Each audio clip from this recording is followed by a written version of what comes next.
In today's video you are going to decide whether to change this man's life, yes, that cool guy with one leg up on the bumper, from driving a manly gas-guzzling 2.5-liter turbo engine with 325,000 kilometers on the clock to driving one of these. He will listen to all your arguments. Either way his fate lies in your hands. Over to you, big boy. So in short, do I go for one of these? Or do I go for one of these? I don't particularly like the new cars, to be honest with you. The mid-range, fiberglass, plastic-looking sewing machine engine type affairs. And this truck went through my wife's family's wall. It's had one clutch change, a U-joint repair, and a door handle repair in 20 years. But it's getting old. Let's try not to go through the neighbour's wall. Finally. And yes, they don't make them like that anymore. But as I said, it's getting old, it guzzles the gas.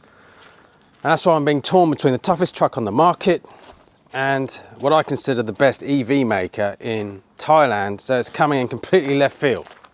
It's called Build Your Dreams. This company is called Build Your Dreams. I'm gonna get a man bun next. I don't know what's going on.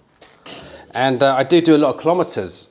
I'm backwards and forwards from Bangkok, about 3,000 kilometers a month in my beautiful gas guzzler. And it was an article I read 3 months ago that sparked this idea. So that article stated that Tesla are going to pull out of Thailand, and BYD was cited as one of the reasons, as it had such an influence in the region, which kind of put me off Tesla. Then I spoke to some friends in Bangkok who've got BYDs, and they were raving about them. Then I saw the BYD Seal, which is the flagship model, and I thought, wow, that looks nice. But I thought that about MG, and they are now a Chinese company, and my wife was buying a car 5 years ago. I said, don't buy that Chinese rubbish, buy a Toyota. What's going on with me? I don't know, talk me out of it. Then I read that they're outselling Tesla in Australia. They have better specs. It goes 0 to 100 kilometers in 3.8 seconds. Running costs are 2/3 cheaper, 0.9 satang per kilometer for the BYD compared to 2.5 baht a kilometer for my old truck. You can download updates like a mobile phone, and a manufacturing plant in Rayon, which means cheaper parts, which you wouldn't get with Tesla. But there is one problem. It's a small problem, but it's still a problem, and that's the name. Build Your Dreams. I like cars with names like Fighter, Everest, Raptor. I drive a Ford Ranger Raptor. And you? I drive a Build Your Dreams Sealion. I mean, who the fuck came up with that name? Also, another thing to think about is insurance. I've heard that insurance on electric vehicles is more expensive, and you've got resale value. I bought one of these, a Nokia X2, about 15 years ago. Who thought they'd go out of business, hey? I never thought the smartphones would take off. Flimsy little things that got about an hour's charge. They rule the world now. Is it going to be the same with electric vehicles?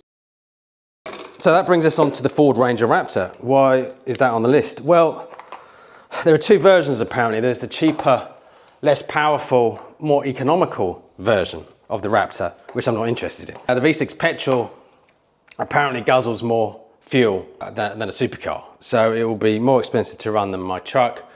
So what's the reason? Well, the only reason is it's just king of the road, it's badass. It's the toughest thing out there. It's a bit of an ego car, because I'm not going to off-road in it. It just, yeah, I can just sort of like intimidate people in the 7-Eleven car park. It's a bit sad really, but that is the reasoning behind the Raptor. So you've heard all my arguments, my thought processes. Are you going to talk me out of it? Are you intrigued?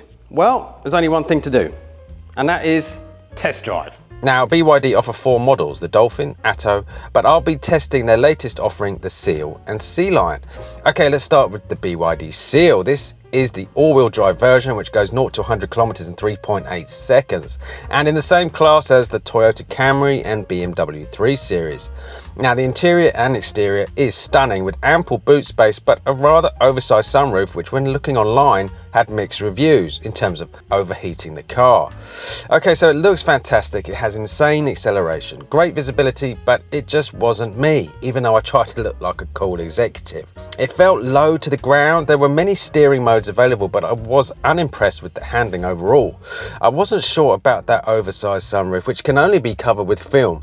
Remember, the hot season here is brutal. There are also so many settings, it kind of did my head in a bit. Now, it is a lovely car, just not for me. Right, next on to the BYD Sealion. Looks nice. Kind of like a CRV, but it only comes in 2-wheel drive. How do you feel? I feel better in this. It doesn't have the AWD, the all-wheel drive, which means it can't go 0 to 100 kilometers an hour in 3 seconds. So I'll see what it's like, but I prefer the feel and the visibility. Anyway, how do I look in this one? Regal? More like a family man. Now this only comes in 2-wheel drive version for now in Thailand and in the Honda CR-V class of car.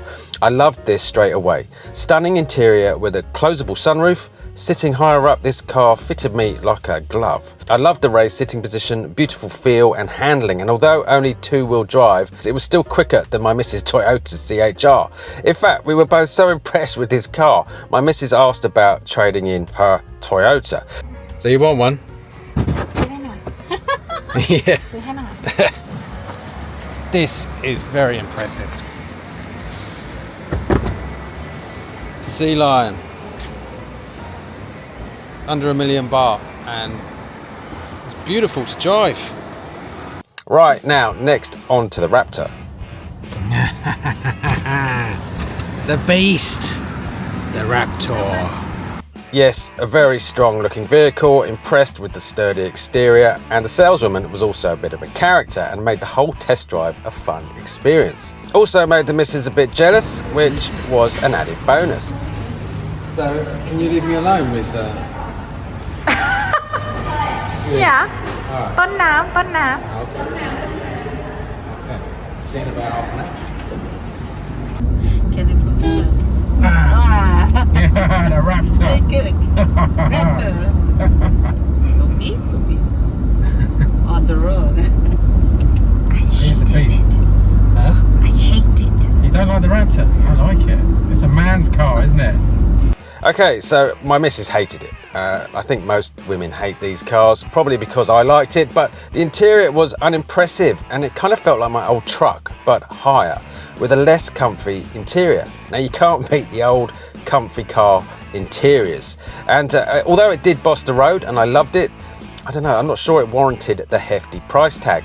Now, I was driving the slower version, the V6, yeah, although quicker, as I said, it will guzzle more fuel than a supercar. Now, I did look at the other versions like the Wild Track, which also felt very plasticky and cheap inside. This was also apparent on the Everest model. The interior isn't all that, and it's a similar kind of size. I don't know. So there you have it, the Sealion. I never thought I'd say it, I need to get a man bun, but yes. It was the clear winner for me on this initial test drive. So there you go, you've got my reasoning, you've got my decision making, I've test driven these cars. Leave your comments down below, maybe you can talk me out of it, or maybe you can talk me into it, maybe you own these cars. I don't know, I'll still be driving my truck for now, it's still running well, but there will be a time where I'll have to choose between either a Raptor or a BYD Seal, or Sealion. I wasn't that keen on the Seal, to be honest with you. It looked nice. But there you go. Driving the Raptor actually made my beard grow back, which is a positive, isn't it? Anyway, we'll see. Anyway, on that note, I hope you enjoyed today's video. I managed to clean the house in the process, which is a double bonus. So there you go. On that note, I'll say stay safe, stay well, and I'll see you in the next video.